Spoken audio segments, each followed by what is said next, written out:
Embracing you, beloveds, my partner chooses to step aside, as her essence is allowing this message. Today, I cherish you. You know that you are never alone. Never. You may be one who requires evidence of this, in which case, you are still not alone, although this may be more of a challenge for you to realize than the content of these messages. We are not invested in a structure of belief systems, dogma, or a structure of hierarchy. We simply love. We love you for trying to understand. We love you in your understandings as they presently are, regardless of doctrine, systems or organization. We love any and all in your reaches, your work at understanding of your life, your realization of divine energy, source energy of godliness, or not. All cultures seem to wish intuitively to be enfolded in the love of God, in the energy of the divine. Most religions on this planet do seek to be in the embrace of the divine, vast differences in prophets, in doctrines being noted as merely starting places to seek this divine energy.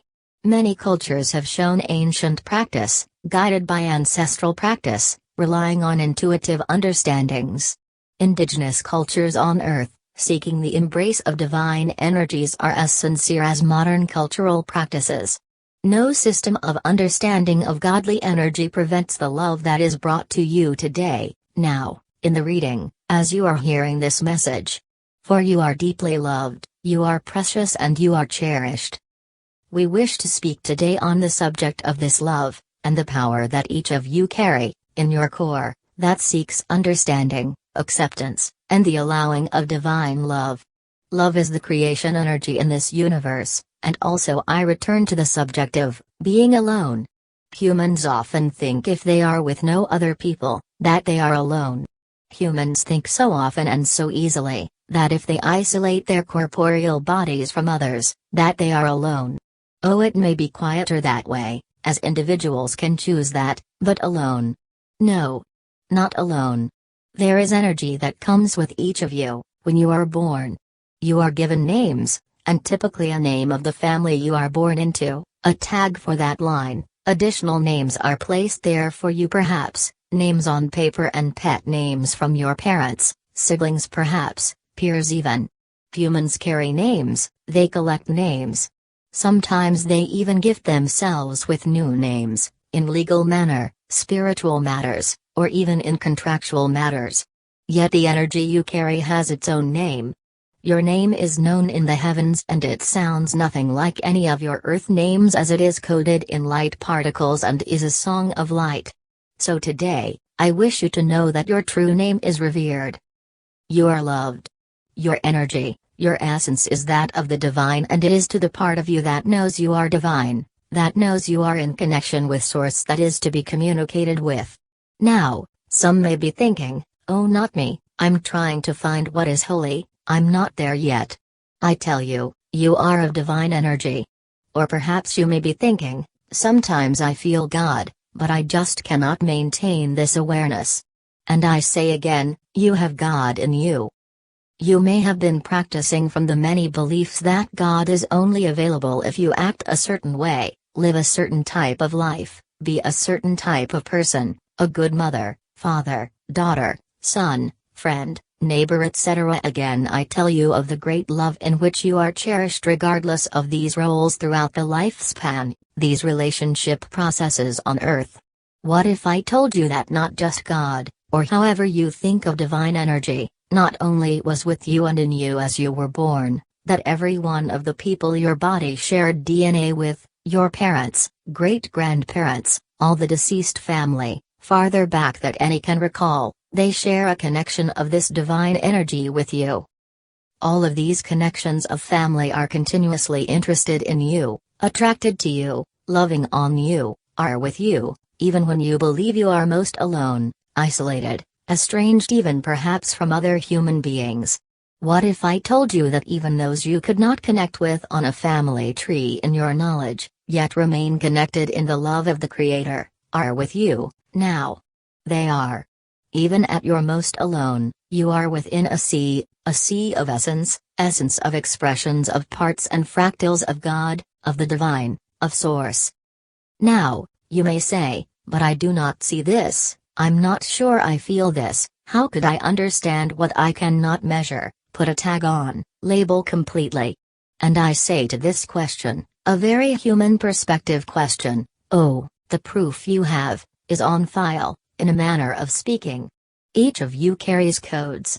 Every cell in your body has a code. It's already there, you can look, scientifically, and yes, science knows there are codes in each cell. They can even see some of them. A skeletal conception of understanding has been occurring in the study of genetics in the last few generations, and within the lifetime of many now, the DNA understandings are beginning to be unraveled for human minds. Yet still, it is not so very known. Oh, science is looking, and has looked at, what instructs a body to have a certain feature, a hair or eye color, a blood type, an intelligence factor, physical qualities, tendencies, yet they have yet to understand what is the basic component of these qualities in these cells of life. For the basic ingredient in all cells of life is love, the divine energy of the Creator. Every person, every member of your family tree is connected in this energy of Source, energy of God, energy of the Creator. Now, do these energies, need to be in a body now? One may ask this. The answer is no. The connection of the divine life in your cells, the cells your body carries, is connected not just to your immediate family, but to all the energy from all that are in your bloodline, in your lines of lovers, friend, strangers, even in the bloodlines of any enemies which you may feel or have felt you have. You may recall hearing that energy is never lost. You may recall hearing a value, a quality about energy, that it is not simply destroyable, that it changes from form to form. And so it is with humans, family trees and humans you have in your life. You all have a connection. This connection is ever present and is older than the concept of time, for the concept of time came together as an organizational tool for humans. If you did not have time, everything would happen at once. So we have the concept of time in humanity, and it often includes an assumption, alive, not alive, when we look at a family tree. Many scriptures, from many religions, from many approaches to God, Source, the Creator, mention that humankind can hold divine energy. Many practices are used for this connection through prayer, meditation, and rituals, for example. Some even propose that humans were made to seek God, to discover God. I'm here to tell you that you have always had the Creator within you, and that you cannot be apart. Not in body, and certainly not upon exit from body. Energy is never lost, or destroyed. God is never lost, nor destroyed. People literally lose God so they can find God. Like the part of the story of The Wizard of Oz, when Dorothy finally realizes that she always had the ability to go home, humans too always hold the ability to go home, to find God, to know God, to see God.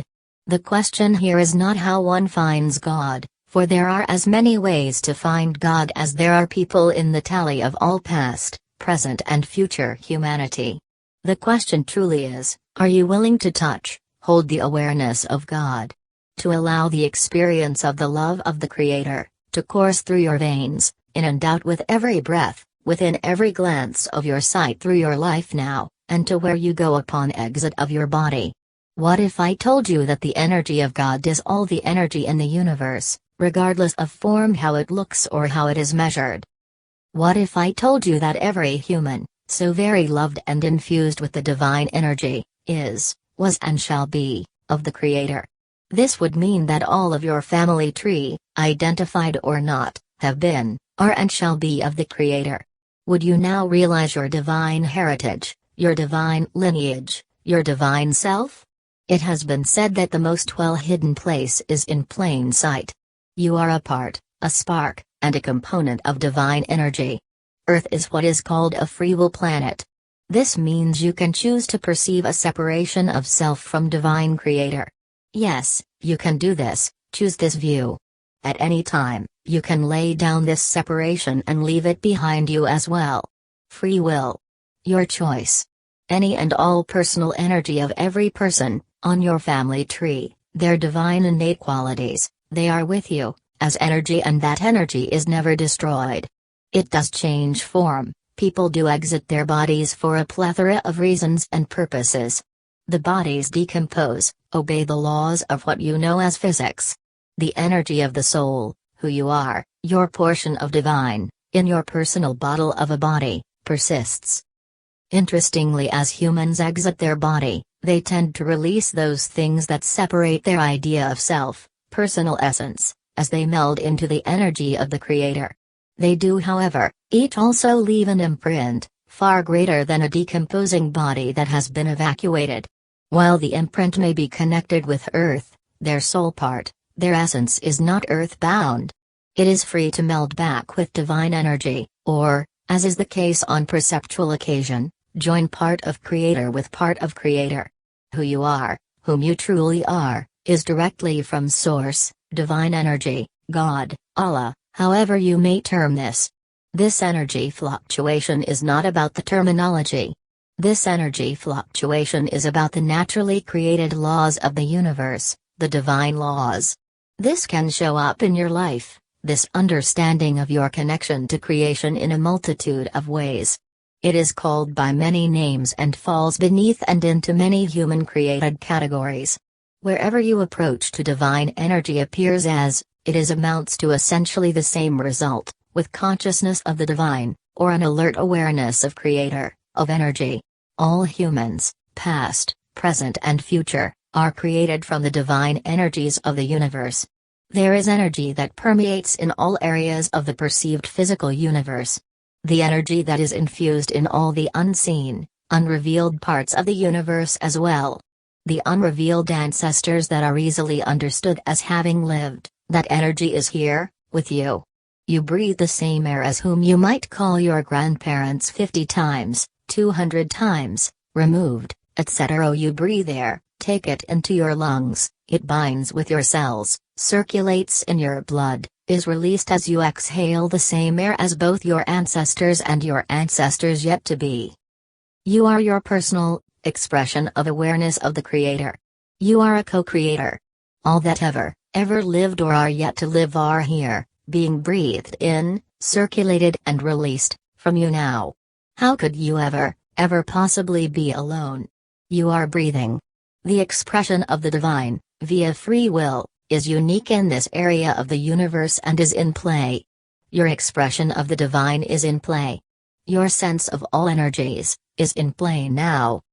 You are a divine expression, your hands are at the helm on this body, and as a species, on the helm of this planet. All the consciousness of divine energy is at your disposal, as are your resources for expression, in this free will.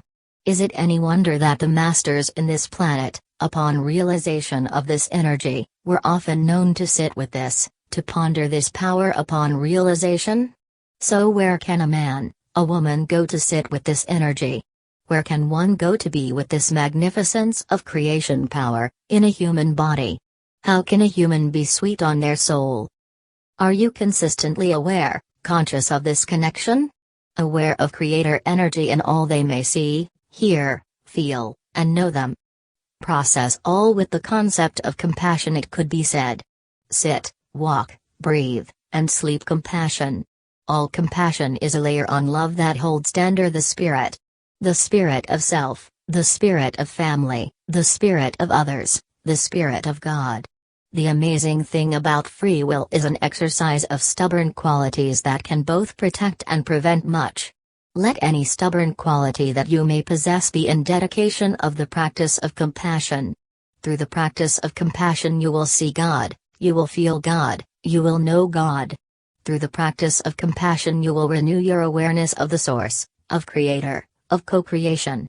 Through compassion, you shall know the imprints of you ancestors, family, species, ancestors yet to be born. You will know, through compassion, the Creator in all that are living as you know it.